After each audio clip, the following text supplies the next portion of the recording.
If you would open up to Genesis chapter 39. Genesis chapter 39. So often through our study of Genesis, we've referred to Galatians chapter 6, verses 7 and 8 about, do not be deceived, God is not mocked.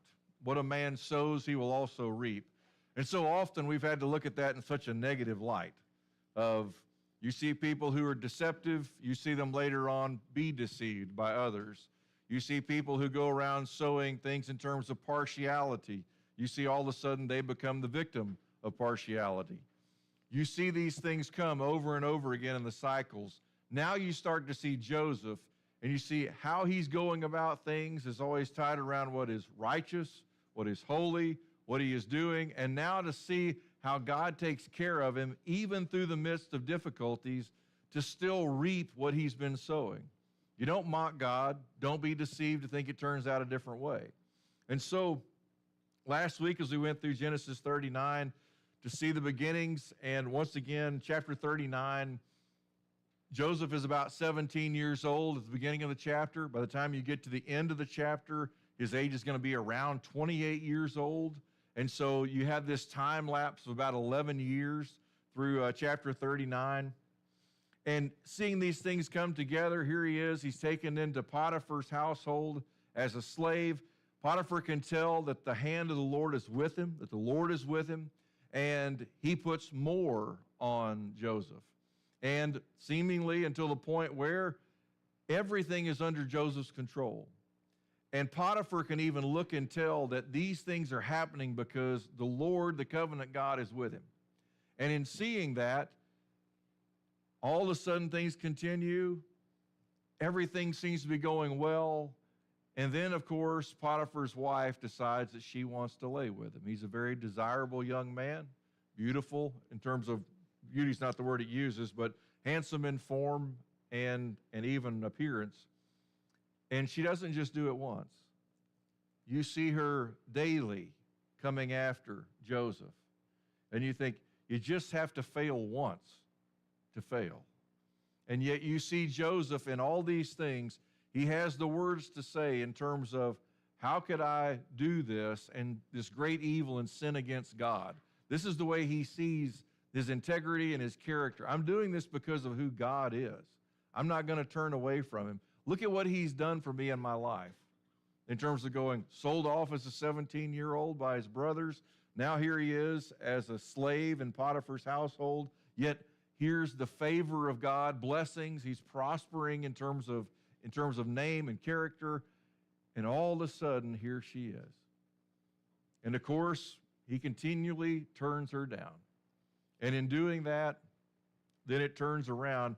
And one day, she grabs a hold of a garment. He runs out and he flees. Maybe you think about 1 Corinthians chapter 6, where Paul writes about and says, flee sexual immorality. Run. It is not something to be entangled in, to play with, to even draw close to. He says run. And sure enough, that's what Joseph does. Even though what Paul wrote is not going to be written for a few thousand years. So here he is. He's on the run. She grabs a hold of the garment. She's holding on to it until her husband comes home. Then she tells him the story. Verse 17 says, this Hebrew slave whom you brought to us came in to me to make sport of me. And as I raised my voice and screamed, he left his garment beside me and fled outside. And from verse 19, apparently Potiphar believed her. Because look at how he responds. Now when his master heard the words of his wife, which she spoke to him, saying, this is what your slave did to me, his anger burned. He is furious. And what has Joseph done wrong? Nothing. You ever had somebody be really angry at you and you did nothing wrong? How fun of a situation is that? It's not fun at all. And there are even times where you know what, there's no way I can really clear my name here in this situation. And you have to decide, am I still going to do what's right? Or am I going to try to justify myself saying things that I shouldn't say or doing things that shouldn't be done? Now, here's Joseph. He's a slave in this household, even though he's over everything except for Potiphar and Potiphar's wife and the food that Potiphar eats. Now, look at verse 20. And here's what happens. It says, so Joseph's master took him and put him into the jail, the place where the king's prisoners were confined, and he was there in the jail. You think of coming to this point. Now, under Egyptian law, and you can go back and read some of these things for yourself, in ancient Egypt, the penalties for adultery were extremely severe for the woman, but not so much for the man. It was definitely a double standard. For a woman to be caught in adultery would probably cost her her life. For the man, there's some sources that talk about you could be beaten with 1,000 lashes, but it may not cost him his life. But here's what's so unique about this story. What's never claimed that there was ever any adultery that actually happened. This is all just a made-up idea by Potiphar's wife, trying to sell a story to her husband about what this slave that you brought in has done. This one that's brought you all this prospering wealth, all these wonderful things. He says, look at what he's done. And Potiphar believes her. Now, you think of this situation, notice how this continues on into verse 21. But the Lord was with Joseph and extended kindness to him and gave him favor in the sight of the chief jailer. Here's Joseph thrown into prison for doing what is righteous behavior. Whenever you meet opposition, whenever you do what's right, do you always feel thankful to God? Is that typically our first response? Oftentimes, whenever we encounter a difficulty because we've done what's right, we kind of start to wonder, why do I have to endure such a thing? Now remember, in chapter 39, there are 4 times where it's going to mention that the Lord, the covenant God, is with Joseph. And yet you see these glimpses of things as it comes through. To be sold off by your brothers at the age of 17, does that sound like the Lord is with you? On the surface, you might not think so. To be taken as a slave into Potiphar's house, would you think that would be a situation where you go, oh, it's okay. The hand of the Lord is with me. To have false charges put in front of you and believed, would you be thinking, it'll be fine, the Lord's with me? To be thrown into prison on those false charges, Lord's with me. And then now to be here in this situation. And it goes to show us a principle. And I want us to take a little bit of time on this principle to really think about it. When it says, the Lord, the covenant God, is he going to keep his covenant? What's the real overwhelming covenant promise that God has made in Genesis to Abraham and Isaac and Jacob? Descendants as many as the stars? And what else? I'm going to give you this land. It says it will be for your descendants after you. And God is still holding to his covenant promises. And now, here he is. The Lord is with Joseph and extended kindness to him. And I want you to notice, how did that kindness affect him? What did it do? Yeah, it says, and gave him favor in the sight of the chief jailer. Do you notice who's in control of favor? God is. Have you ever maybe taken a new job and you come into the workplace and there's somebody there who all of a sudden, it just seems like things just click. And you go, man, they really seem to be able to show me favor. They don't know me very well, but we really get along well. Maybe it's even your manager or your boss. And you go, how did this happen? Sometimes we become arrogant And we go, well, it must be because I have a good personality or because we just share some things in common. And who do we leave out? Look at what God's done. Look at how he's provided. He's given me favor. And look at how this is. Now, I want you to take this principle about the Lord being with Joseph, about really seeing why. All through Genesis, when you look at Joseph, very seldom do you see something that is not something that we should imitate and be part of, to be patient and wait on the Lord. You see him doing that. But I want to show you a principle. Look over just a real quick story. Look over at the book of Joshua. Look at Joshua chapter 5. It's kind of an oddball story, the way that it fits in the book of Joshua. It's just 3 verses. Joshua chapter 5, we're going to start in verse 13. And the timing of what's going on here in the book of Joshua is the children of Israel have gathered. They've already crossed over the Jordan River on dry ground, even while it was in flood stage, kind of like God showing off. And all of a sudden, they get to this point, and they're getting ready in chapter 6 to go and take Jericho. High-walled city, very well fortified. And all of a sudden, in just these 3 little verses, they've just partaken of the Passover to remember about God taking care of his people. The man has already been cut off. And then you get to verse 13. It says, now it came about when Joshua was by Jericho, that he lifted up his eyes and looked, and behold, a man was standing opposite him with his sword drawn in his hand. And Joshua went to him and said to him, are you for us or for our adversaries? You imagine, here's Joshua, army's there. He looks across and he sees this man and his sword is drawn. Now, typically, whenever you see somebody and their sword is drawn, what are you expecting? Usually you might think a fight. Is this an enemy? And sure enough, Joshua approaches him and asks him exactly point blank the question you would expect. Are you for us or for our adversaries? In other words, are you for Israel or are you for Jericho? Seems like a pertinent question, doesn't it? And then notice the answer. Verse 14. He said, no. Are you for us or are you for our adversaries, our enemies? He says, no.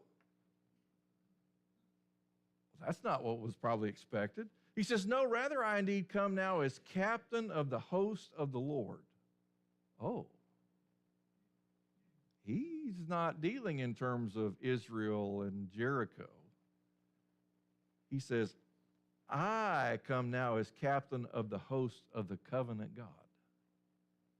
He says, I'm in charge of a different army. Now, at the same time, you look at that and you might expect him to say, well, then why whenever Joshua said, are you for us or are you for our adversaries, that you didn't say you're for us because we're God's people? But I want you to notice the response in verse 14. Joshua's response is not really words first, it's actions first. He says, and Joshua fell on his face to the earth and bowed down and said to him, what has my Lord to say to his servant? He says, I have come to listen. I have bowed down before you. Verse 15. Do you notice how that the captain of the Lord of hosts didn't say, it's okay, I'm with you? Now we're thinking about our story there in Genesis 39 about that the Lord was with Joseph. But now here, this is Joshua. Moses has died. Joshua is now taken Moses' place. Knowing those things, wouldn't you kind of expect the commander of the Lord of hosts to say, in our terminology, I got your back. Let's go. You for us or you for our adversaries? Nope. That's not where my line's drawn. He says, my line's different. Joshua falls down before him on his face, bows down. What has my Lord to say to his servant? And notice the one and only thing that this commander talks about with Joshua. Verse 15. The captain of the Lord's host said to Joshua, remove your sandals from your feet, for the place where you are standing is holy. Here's Joshua. You tell me what you want me to do.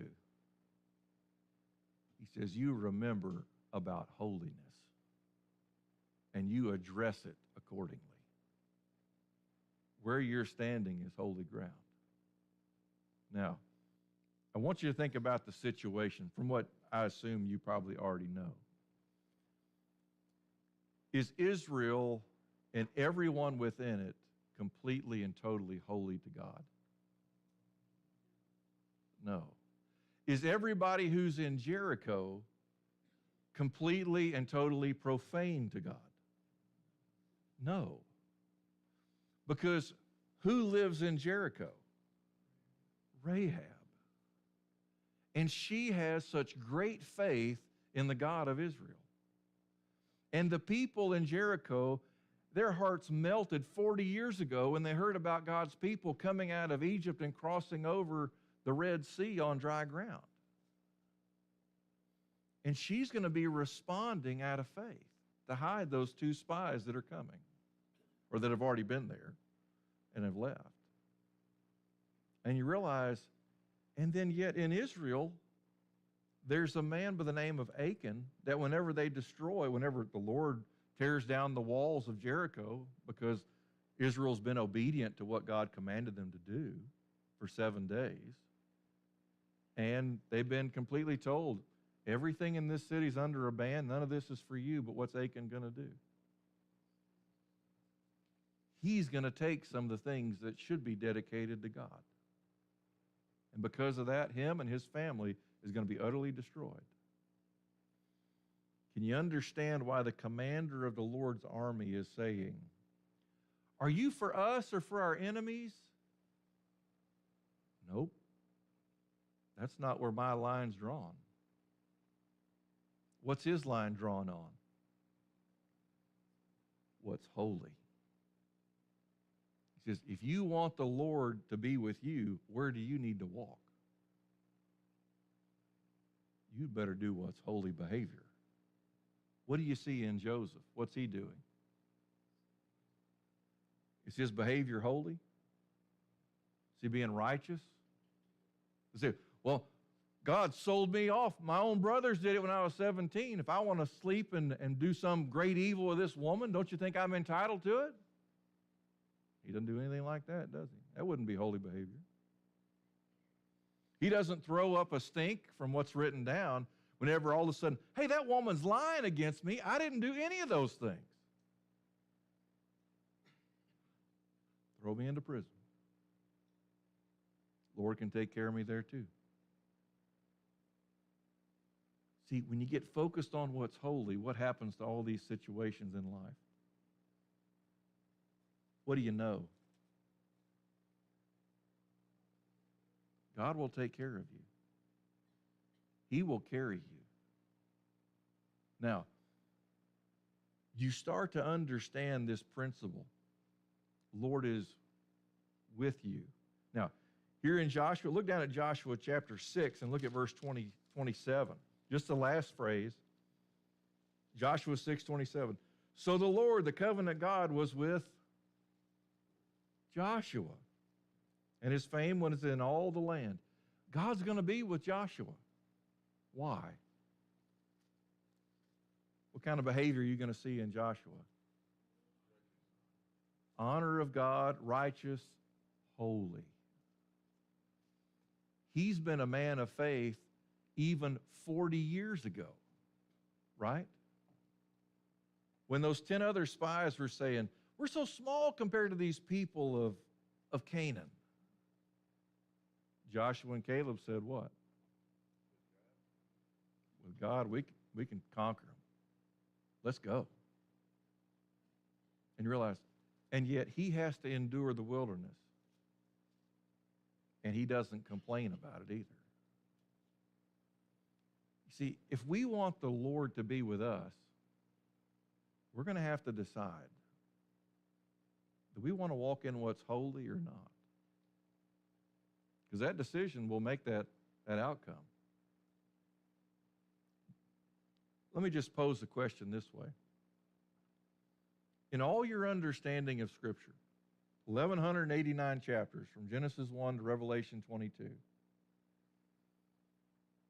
how many holy people who had behavior like what God desires were utterly destroyed? Were not taken care of in the end. Or even if they died like Stephen, they didn't get to go be with the Lord. Can you think of any? Anybody? What's that tell us? God's faithful. If we'll be a holy people, do you know that the Lord will be with us? Now, let's flip that question around. How many people walked away from holy behavior?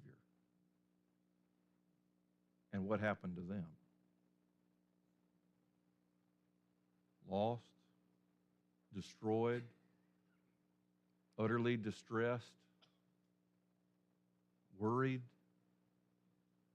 You see things like that, don't we? Wouldn't it be wonderful to know by faith, if I walk in what is holy, I know the Lord will be with me. If my sins are completely washed away by the blood of Christ, by His promise, and I'm going to strive to walk in what is holy, I know He'll take care of me even when the circumstances around me are not just. What will you find? Will you find peace in the midst of the storm? Will you find hope that is reassuring and encouraging?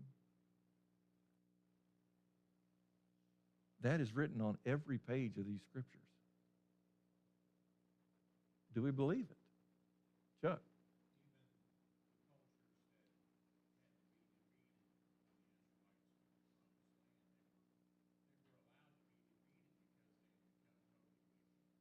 They become totally wicked. God even at the tail end of Leviticus talks about it, he's going to vomit them out of the land because of how profane they were. Now, let's kick this over to the new covenant. Look over at 1 Peter chapter 3. Yes.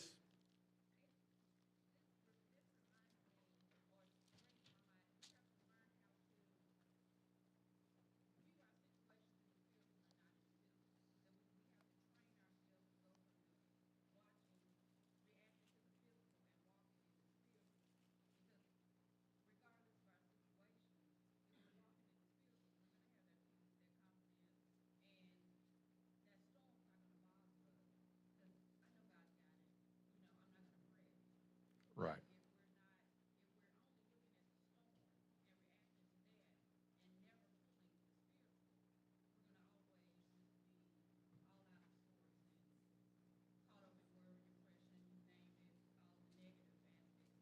Right. And you think of those, what Shay brings out is great.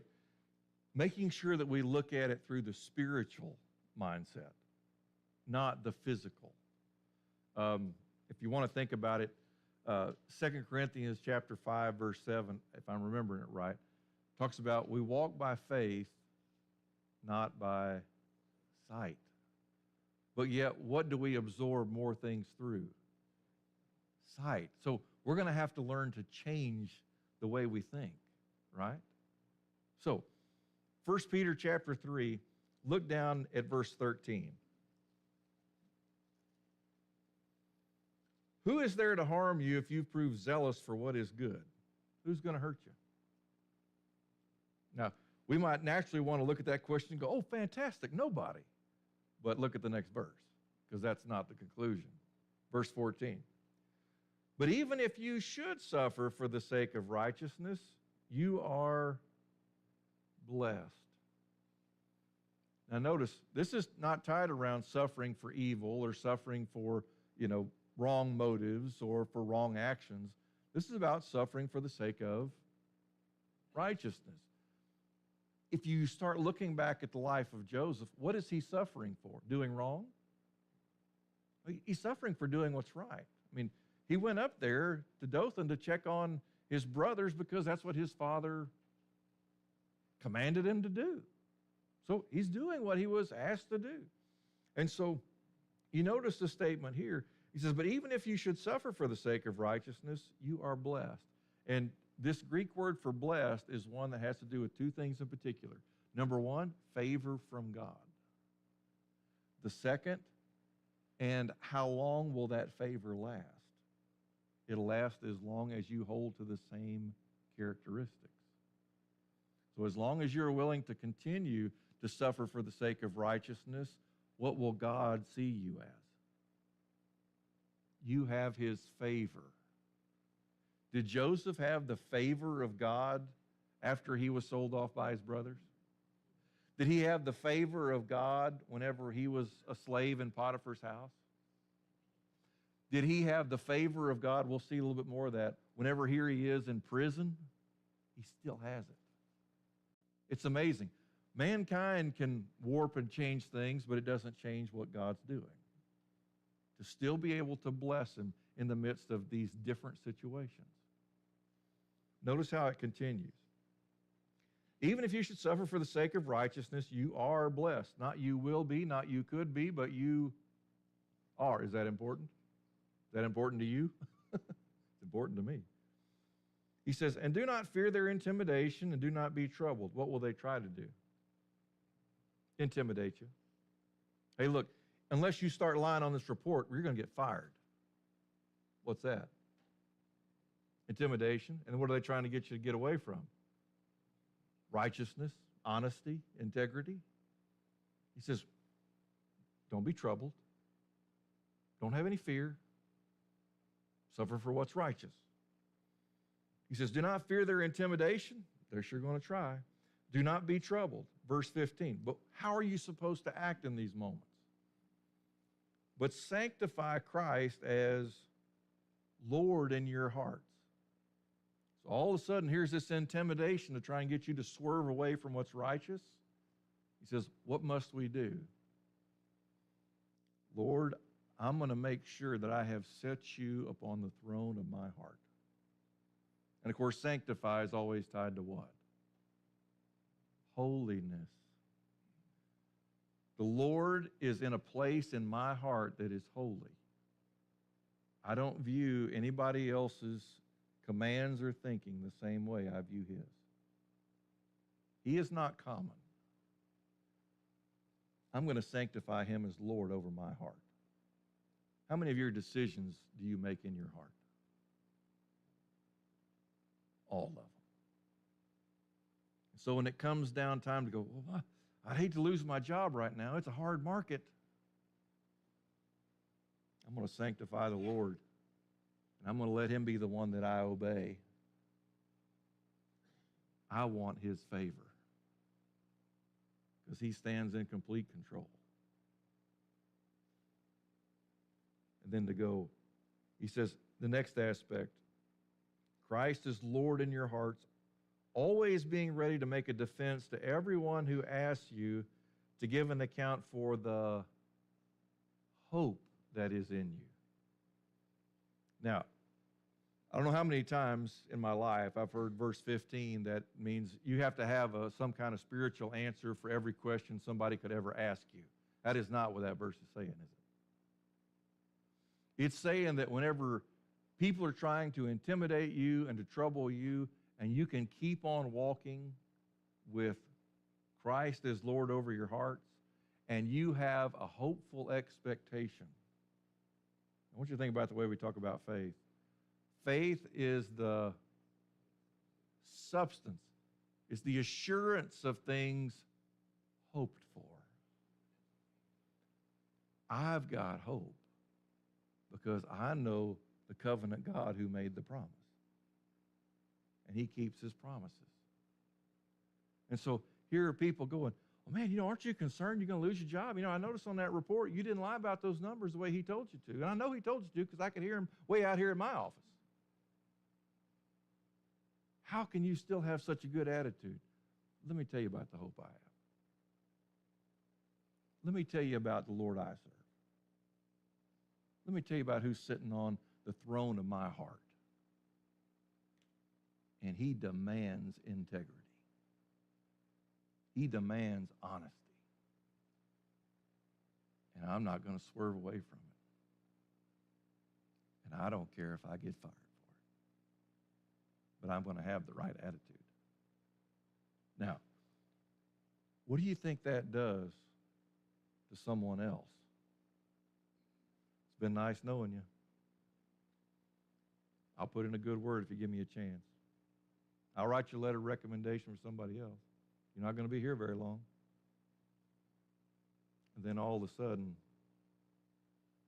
management comes in and they clean house, but you still have a job. It's amazing how the Lord can do those things, isn't it? And it's not that he always does.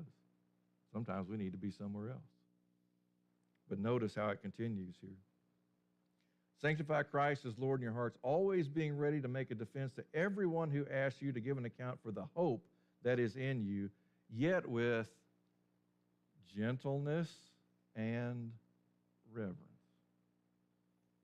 So whenever I answer the boss's question, I'm still going to show him some honor, even though he doesn't deserve it.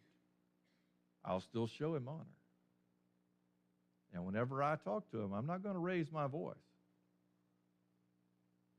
Gentleness. See, does this sound like the fruit of the Spirit? Is an aspect of that fruit of the Spirit gentleness and patience and kindness? You start to think through these things. And he says, yet with gentleness and reverence. Verse 16. And keep a good conscience, so that in the thing in which you are slandered, those who revile your good behavior in Christ will be put to shame. When you hear keep a good conscience, what do you think of?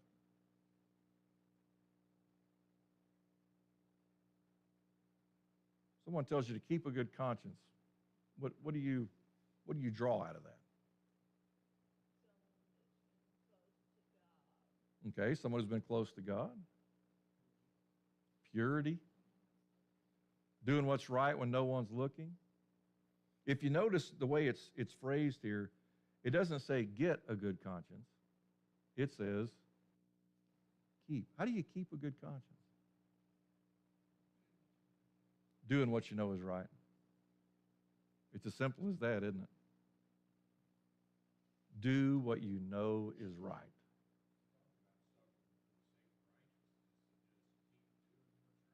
Keep doing what's right. I mean, if you think about the way James talks about it, to him who knows the right thing to do and doesn't do it, to him it is sin. Sin. James chapter 4. So you see this picture. Keep a good conscience. Gentle, reverence, make sure and do what is right and holy according to the Lord. He says, so that in the thing in which you are slandered, guess what's coming? Somebody's going to slander you. They're going to either bring things up from the way off long past and warp it and shape it to where you look guilty, or maybe they'll just flat out lie about you. They'll go ahead and change the report to put the liar's figures in there. Figures never lie, but liars sure can figure, so they'll put that in there. And then all of a sudden when it comes down to go, where'd you get this number from? Well, Terry gave me that number. I didn't give that number. He says, and all of a sudden, if you're going to keep a good conscience, you don't have to go back and go, is this one of those times where I didn't do it right? You go, no, I was going to honor the Lord.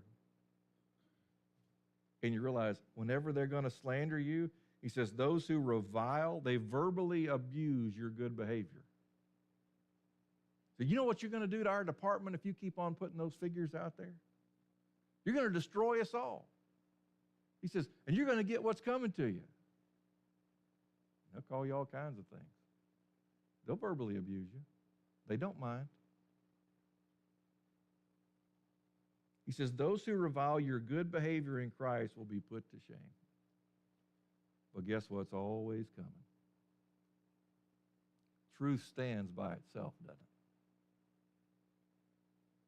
Whenever you don't have to fear whenever truth gets unveiled. Whenever you realize when truth gets unveiled, all it does is go. What does it do to all the behavior? If you've kept a good conscience, don't have anything to be concerned about. Don't have to wonder. You go, I know I have the favor of the Lord because I'm going to only do it His way. Now, we may make mistakes along the way trying to figure out what is the right way. But when we know what it is, we sure better choose it. Because notice this next thought in verse 17. For it is better, and that may be putting it a little light, for it is better if God should will it so that you suffer for doing what is right rather than for doing what is wrong. Now this is my dumb mindset for half a second. You read verse 17, who's going to suffer? Everybody is. You can suffer for doing what's right, or you can suffer for doing what's wrong. Which way you want to suffer? I'd rather suffer for doing what's right. Because then who do I know is with me? The Lord's with me. But if I'm going to suffer for doing what's wrong, who's all that on? That's all on me. I got nobody's favor. I'm not blessed.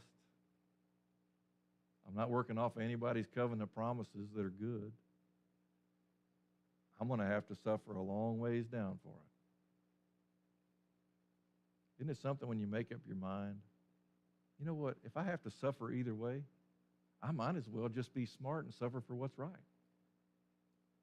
Now, you see these pictures. And of course, this is Peter's point about choosing righteousness, choosing holiness, choosing the Lord as your God, keeping a good conscience.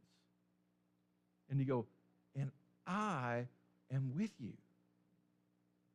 And even beyond that, here's His Spirit to be in us, in our heart. Now, come back to Genesis chapter 39.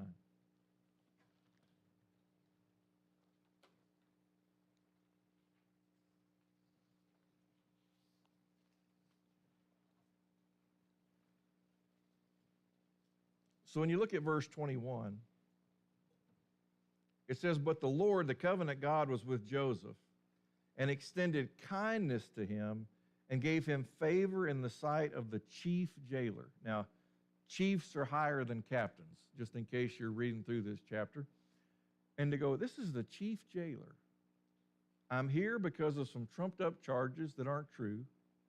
I got to that place because my own brothers sold me off. And yet, the Lord has been with me all the way. So you take note here, gave him favor. And that's, once again, notice the way verse 21 is constructed. But the Lord was with Joseph and extended kindness to him and gave him favor. The Lord is the one that gave him the favor in the sight of the chief jailer. Isn't that amazing? I'll tell you, if you want a parallel to read on your own, read the first chapter of Daniel. Daniel, Shadrach, Meshach, and Abednego, along with many others, have been taken captive by the Babylonians because of the wickedness of the nation. And when they go, what do they choose to do? They're given all these of the king's provisions to eat, the best of the best. And yet what do they say? Oh, we couldn't eat this food, whatever it was. You know, maybe it was pork. I don't know what it was. But going, as a Jew, whatever it was, we can't eat that. Why would they make a statement like that? They wanted holy behavior to honor God.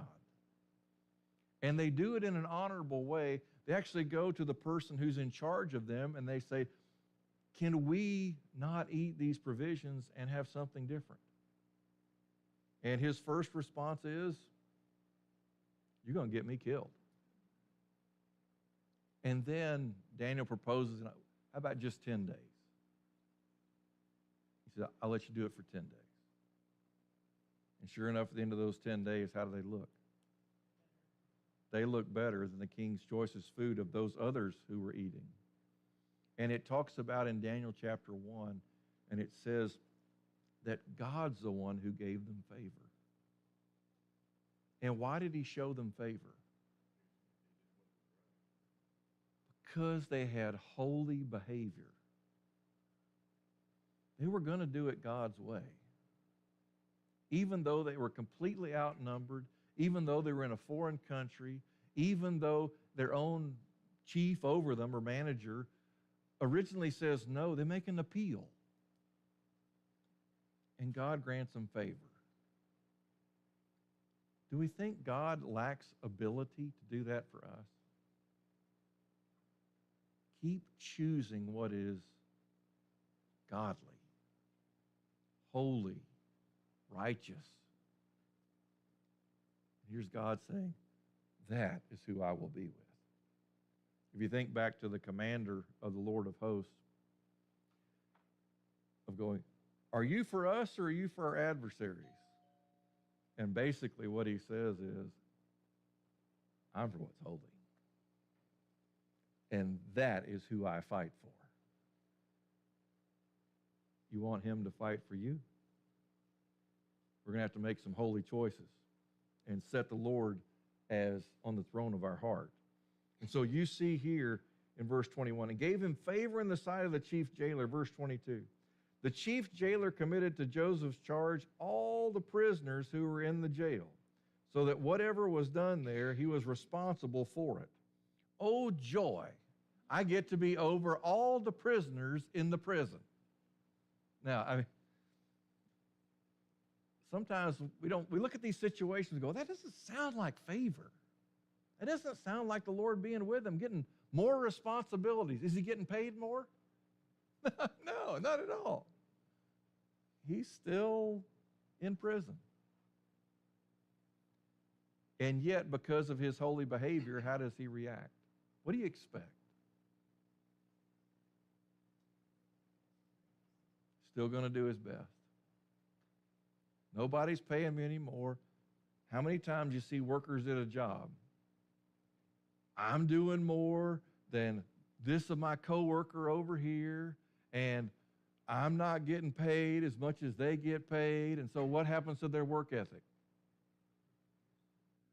I shouldn't have to work this hard. And who are we forgetting who we serve? We don't serve this mere boss who's over us. We serve the Lord. The Lord's bondservant is the way it's talked about in the New Testament. And you see Joseph. I mean, the chief jailer sees what's going on and committed to Joseph's charge all the prisoners who were in the jail, so that whatever was done there, he was responsible for it. You almost feel like he just hands over the keys. Like, now make sure everything goes well. Verse 23. The chief jailer did not supervise anything under Joseph's charge. Notice why. The fourth time in the chapter. Because the Lord, the covenant God, was with him. And whatever he did, the Lord, the covenant God, made to prosper. Could the chief jailer tell that it was the Lord God who was doing it? He could. Now, think about this statement from the Sermon on the Mount. When Jesus is talking, he's talking about salt and light. So he's talking about those who had the characteristics of the Beatitudes in those first 12, 13 verses. And then Jesus goes on to say, let your light so shine before men that they may see your good works and glorify your Father who is in heaven. Does Joseph have an ability to do that? By what he's doing, they know, you know what, this isn't just Joseph.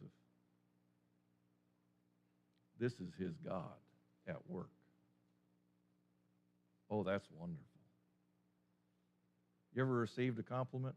It's kind of nice every once in a while. And how often do we go, why do I put in extra work? Why do I still work hard if I don't get paid? Because that's the God I serve. Are we willing to give him the glory and the honor so that they may be able to see, oh, you serve a risen Savior. Oh, you serve the God who created the heavens and the earth and the universe and all that's in them. They may not say those words. They may just say, that makes me feel uncomfortable. It's okay. Still true. And you realize, here's what's brought together. This chief jailer could see it. He gladly put things in Joseph's control, his charge. And if you notice, and whatever Joseph did, the Lord made it to prosper. Is Joseph making a bunch of money? Is that what prosper is about? No. This is about a name. This is about integrity, respect, those kind of things. And the Lord gave it to him. Now, Lord willing, next week we'll come back and we'll see what the Lord does with this next in chapter 40. Have a good week.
Be